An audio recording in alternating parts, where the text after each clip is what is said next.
Yang Anda saksikan ini adalah detik-detik saat warga di Majene, Sulawesi Barat mengungsi ke dataran tinggi. Banjir melanda di sejumlah kabupaten kota di Kalimantan Selatan. Di kota Banjarmasin hingga saat ini banjir masih menggenang. Sementara itu warga desa Supiturang mengungsi kedua lokasi pengungsian yakni pos Supiturang dan pos pantau Gunung Saur. Indonesia merupakan negeri rawan bencana. BNPB telah mencatat sekitar 372 kejadian dan 1.769.309 korban jiwa sejak tahun 2021. Bukan suatu hal yang baru.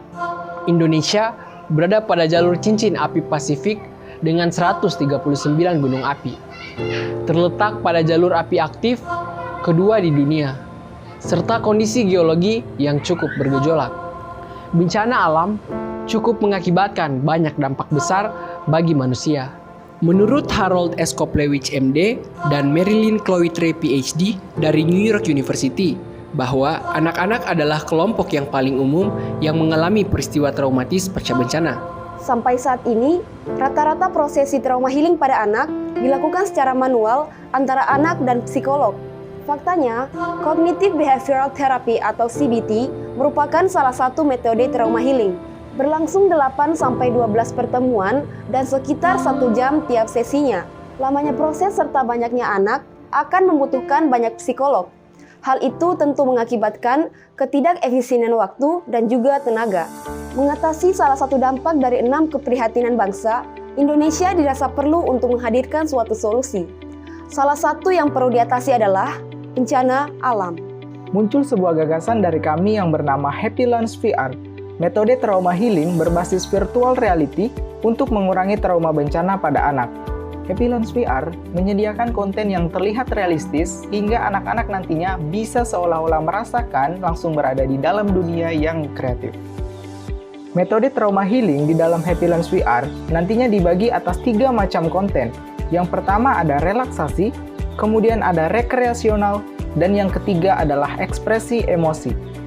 Di dalam konten relaksasi, Happy Lunch VR menyediakan konten yang dapat menuntun anak untuk melakukan tindakan relaksasi diri.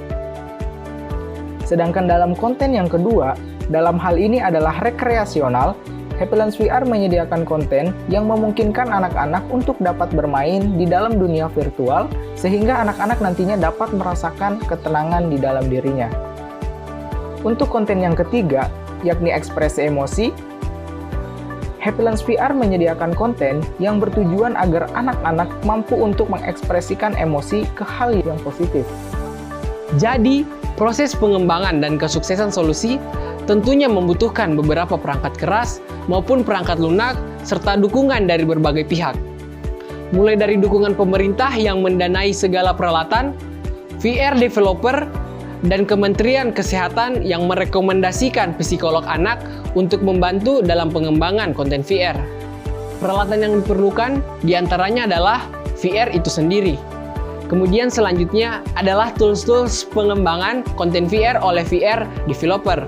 Setiap konten yang akan dibuat akan didasarkan atas pertimbangan dari psikolog dan VR engineer, sehingga konten atau hasil visual yang akan ditampilkan sejalan dengan misi penyembuhan, sekaligus anak-anak dapat merasakan seolah mereka sedang bermain. Pihak yang juga terlibat dan tidak kalah pentingnya adalah relawan, yang nantinya akan memandu pada saat proses trauma healing ini dilakukan. Kami berharap bahwa gagasan kami ini nantinya bisa dicapai dan digunakan untuk anak-anak di Indonesia, khususnya korban bencana alam, sehingga dapat meminimalisir rasa trauma yang berkepanjangan.